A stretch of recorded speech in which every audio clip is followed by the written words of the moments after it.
9th class के बच्चों, आज हम बल तथा गति के नियम जो न्यूटन ने दिया था, उन्हीं नियमों को हम आगे लेकर चल रहे हैं, उन्हीं को हम समझाएंगे।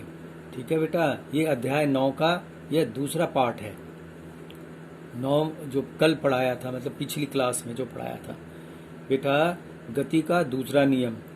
ठीक है, पहला नियम मैंने बताया था आपको, जिसमें जड़त्व के बारे में बताया था।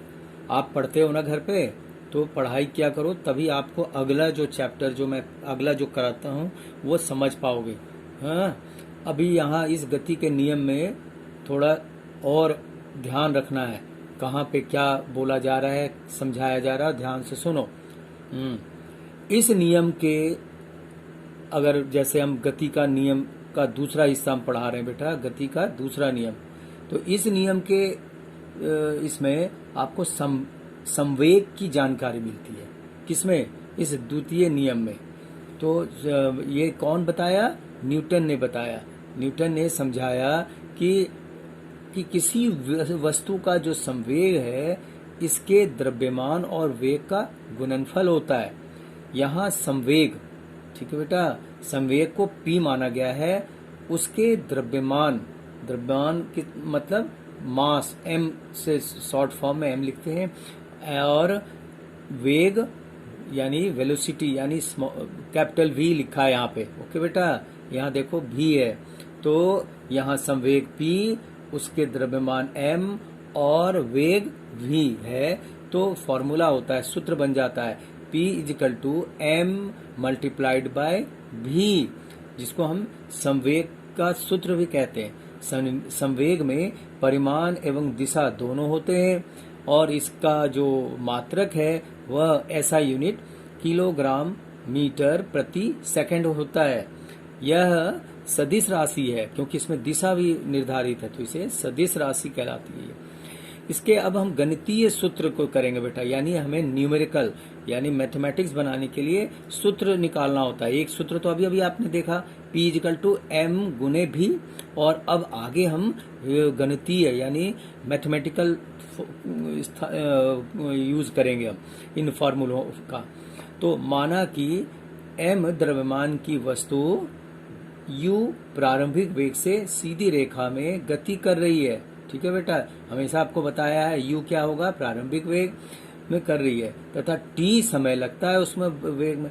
तो T समय तक एक निश्चित बल, ठीक है, ताकत लगाएंगे तभी तो गाड़ी आगे बढ़ेगी। कोई वस्तु है, धक्का देंगे तभी तो बल जो है F लगाने पर वस्तु का वेग बढ़कर U से क्या बन जाता है, V हो जाता है। V आपको पता है अंतिम वेग, हाँ, रफ्तार पकड़ लेती तो V हो जाता है। तब इस वस्तु का प्रारंभिक संवेग, प्रारंभिक मतलब शुरुआती संवेग क्या है, P1 यहाँ लेकर चलते हैं। P1 = mu, और अंतिम संवेग क्या हो जाएगा, P2 = यहाँ 2 बना दिया, P2 = mv। ओके बेटा, वहाँ क्या था, P1 = mu, और यहाँ अंतिम संवेग P2 = mv।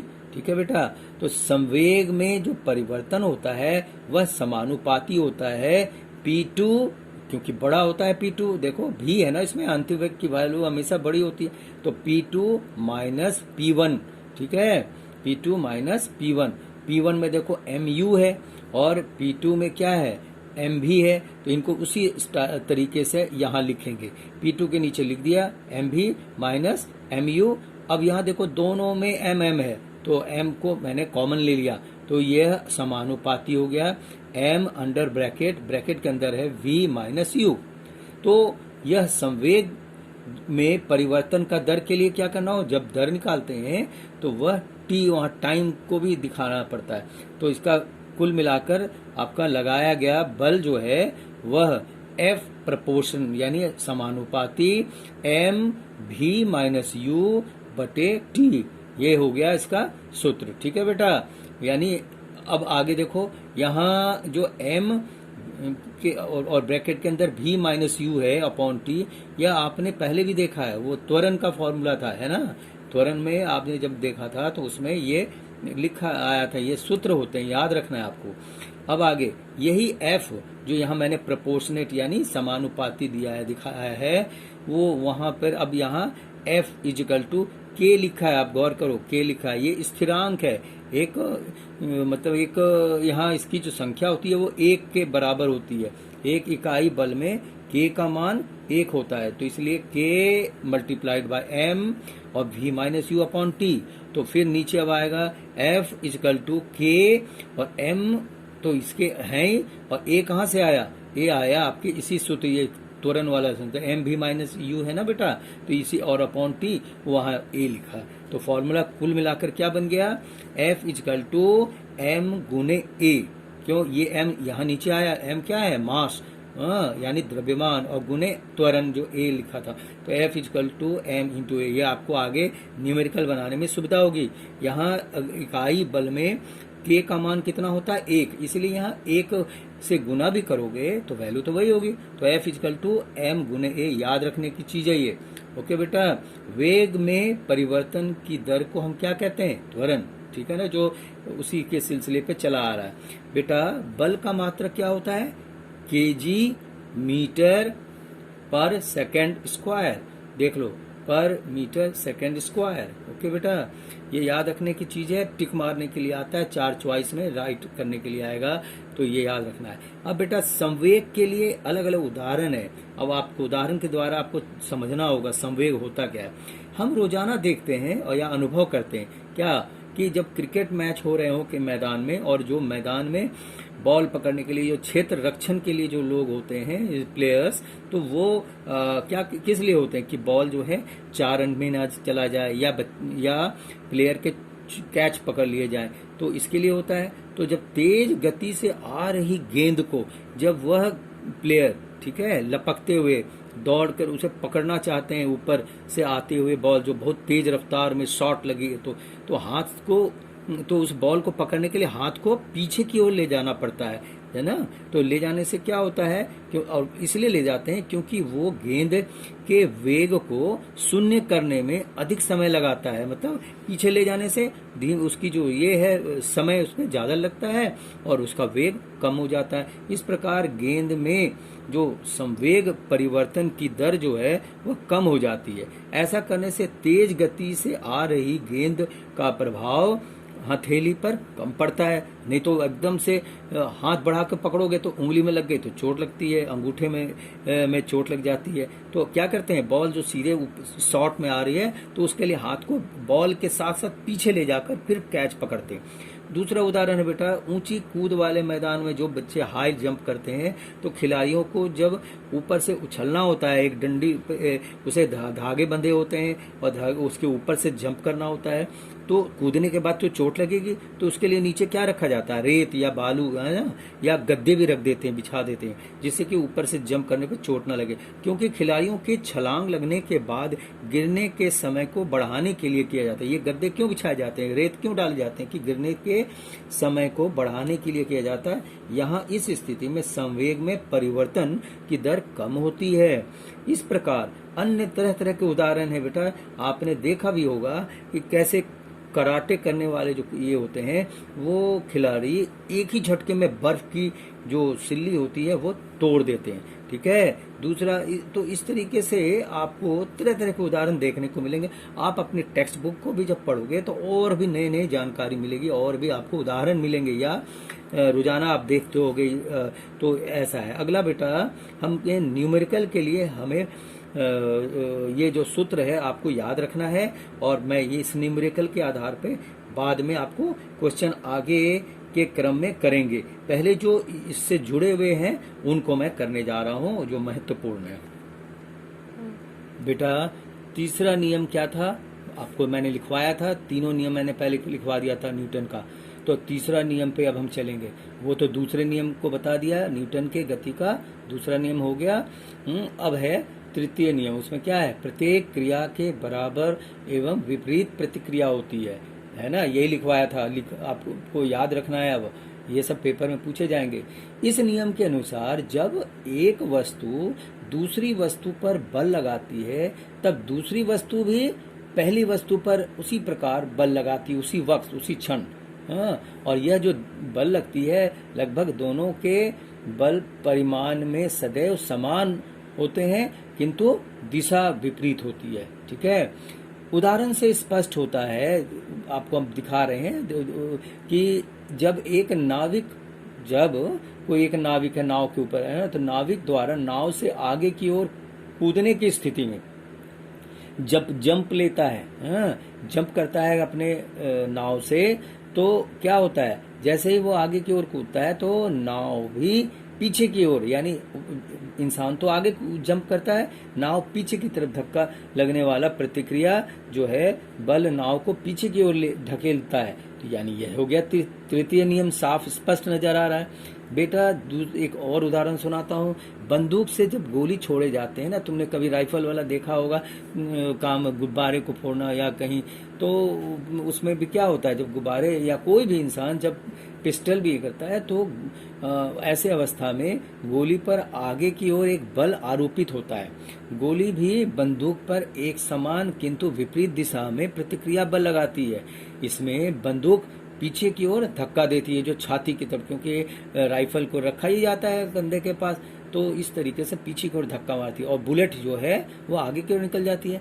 तो यह इसलिए होता है क्योंकि बंदूक का त्वरण गोली के त्वरण से बहुत कम होता है। ठीक है, समान रूप से अन्य उदाहरण गति के तीसरे नियम पर और भी है। अभी जैसे समझ लो, जैसे जमीन पर तुम चलते हो या रेत पे रेतीले मिट्टी पे तो चलते हो, तो तुम्हारे कदम आगे बढ़ रहे हैं, देखोगे पीछे मिट्टी पीछे ढकेले जाती, पीछे की तरफ गिरती उड़ती चली जाती है, तुम तेज में जा रहे हो जब। या व्यक्ति मतलब जब तक व्यक्ति तैर रहा हो, तैरते वक्त में क्या करते हैं, व्यक्ति पानी में आगे की ओर बढ़ता है, लेकिन पानी काटते हुए वह पीछे की ओर ढकेलता है, आगे बढ़ता है इंसान और पीछे पानी को धक्का देता है। नाव खेना देखा होगा, चप्पू वाले नाव पे जो रेस वगैरह दिखाते हैं केरल वगैरह इन सबों में, या बड़े बड़े नौका रेस जो होते हैं, तो उसमें चप्पू उल्टे दिशा पे मारते हैं और नाव आगे की तरफ भागते हैं, तो पीछे की तरफ धक्का मारते हैं, पानी को काटते हैं और नाव तेजी से रफ्तार में आगे की तरफ। रॉकेट की भी गति ऐसी ही होती है, जो ऊपर बढ़ते हैं नीचे बेटा उसके ईंधन जो है वो निकलते हैं। तो ये जो है गति के तीसरे नियम है ये। ओके बेटा, अब आगे है संवेग के संरक्षण का नियम। बेटा अब पढ़ेंगे संवेग की संरक्षण का नियम बेटा होता है। ठीक है, जैसे माना कि दो वस्तु गेंद ए और गेंद बी, दोनों का जो मास है m द्रव्यमान एम ए हो गया, और दूसरा जो गेंद है बी से मानते हैं तो इसलिए एम बी है, और यह क्या है, सरल रेखीय दिशा में आपस में आमने सामने पहले वो आमने सामने वो टकराती हैं, तो यू ए। ठीक है बेटा, वेग क्या है, यू ए, क्योंकि ए बॉल है यानी गेंद ए है, और यू बी जो दूसरे बॉल है बी, तो गति करते हुए अगर असंतुलित बल में वो आगे टकराती है। टकराने के दौरान जो होता है, हमें दिखाना ये है इस मोमेंटम में कि जितने बराबर से टकराने से पहले जो होता है वही टकराने के बाद भी वही संवेग होता है। तो यहाँ इसको जो आगे मैंने बताया है, देखो कि टक्कर से यहाँ गेंद बी पर और बल एफ ए बी लगाती है। ठीक है, एफ मतलब फोर्स, बल ए बी, ए से बी में गई तो इसलिए ए बी लगाती है, और तथा गेंद बी से जब ए में टकराती है तो की तरफ आती है, तो वो हो गया बल बी ए, बल टकराती। तो टकराने के बाद और टकराने से पहले के बीच का जो ये है वो इस फॉर्मूले पे स्थित है, P बराबर एम भी, और इसको हम आगे करेंगे बेटा, एफ ए बी में इसमें आ गया भी a minus u a upon t time से इसको दर निकालना होता है, संवेग में परिवर्तन का दर। और फिर इसी तरीके से दूसरे वाले में भी बी ए, एफ बी ए मतलब बी से ए में जब टक्कर होती है तो एम बी बराबर V B minus U B upon T. यह क्या है, यह दोनों के परिवर्तन का दर है। हाँ बेटा, संवेग में परिवर्तन का दर। बेटा इसके बाद इनके जो निकलते हैं टोटल, वो निकलते हैं एम ए इजकल टू भी ए माइनस यू ए, और इजकल टू यहाँ अपॉन टी इजकल टू, इसके ठीक निगेटिव हो जाएगा, अपोजिट बल है ना ये, तो अपोजिट हिस्से से है संवेग तो माइनस हो जाता है, यहाँ पे यहाँ प्लस है यहाँ माइनस, दोनों को फिर मैंने यहाँ कैलकुलेट किया है। तो लास्ट में फॉर्मूला कुल संवेग बराबर M A U A plus M B U B is equal to M A भी ए प्लस MB VB, ये सूत्र निकलता है बेटा टकराने से पहले, टकराने के बाद। ये इंपॉर्टेंट क्वेश्चन है और फॉर्मूला भी है, सूत्र जिसको है, इस पर न्यूमेरिकल होता है, जो मैं अगली क्लास में आपको दिखाऊंगा न्यूमेरिकल करके, ठीक है बेटा। ये न्यूटन के थर्ड लॉ से ही ये साबित होता है और संवेग का संरक्षण के नियम इसी पर बेस्ड है। हाँ बेटा, तो आप बेटा चैप्टर की जो पढ़ाई होती है उससे पहले आप पहले बार पढ़ लें, और क्योंकि अगला जो क्लास में आगे बढ़ता हूँ तो वो आपको तुरंत समझ में आएगी। तो आपने त्वरण, वेग, न्यूटन के गति का नियम, ये मैंने आपको बता दिया। ये सारा कुछ वेरी इंपॉर्टेंट है, इनको करना है, पढ़ना है, प्रैक्टिस करें, और कॉपी में करेंगे, फेयर कॉपी में, नहीं तो फिर बेकार हो जाएगा, आपको फिर अच्छे मार्क्स नहीं आएंगे। तो बेटा आप अपने फेयर कॉपी करेंगे